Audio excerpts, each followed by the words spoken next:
Pernah dengar donor sperma nggak? Nah, bayangkan nih, kalau misalkan itu terjadi di Indonesia. Yuk kita bahas dari sudut pandang kacamata. Bayangin nih, ada seorang anak yang tumbuh besar tapi tidak pernah tahu siapa ayah biologisnya. Bukan karena dia itu ditinggalkan, tapi karena lahir dari donor sperma. Ya, donor sperma ini adalah proses ketika seorang pria menyumbangkan spermanya untuk membantu orang lain memiliki anak. Ya, kelihatannya sih sangat sosial banget ya.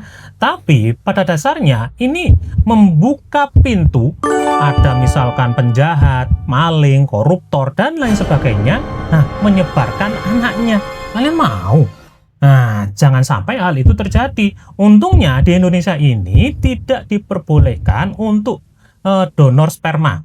Ya, karena donor sperma itu bukan hanya dilihat dari sisi medis, tapi juga dilihat dari psikososial dan juga agama. Lalu ada nggak sih negara yang memperbolehkan, Dok? Donor sperma itu dilegalkan dan cukup umum pada beberapa negara ini. Yang pertama, Amerika Serikat, Kanada, Belanda, Denmark, dan juga Australia.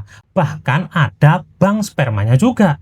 Nah, tempat donor ini bisa dipilih berdasarkan tinggi badan, warna mata, ras, pendidikan, bahkan IQ.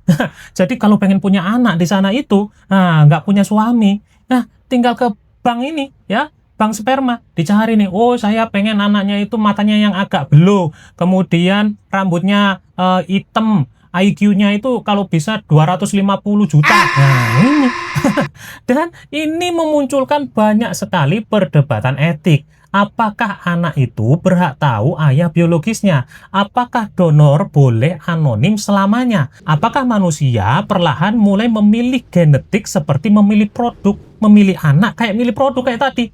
Saya pengen anak saya itu ini begini, begini, begini. Nah ini ya, gak jelas. Di beberapa negara, anak hasil donor sperma bahkan punya hak hukum untuk mengetahui identitas donornya, ya siapa sih ayahnya itu tadi pada saat dia sudah dewasa.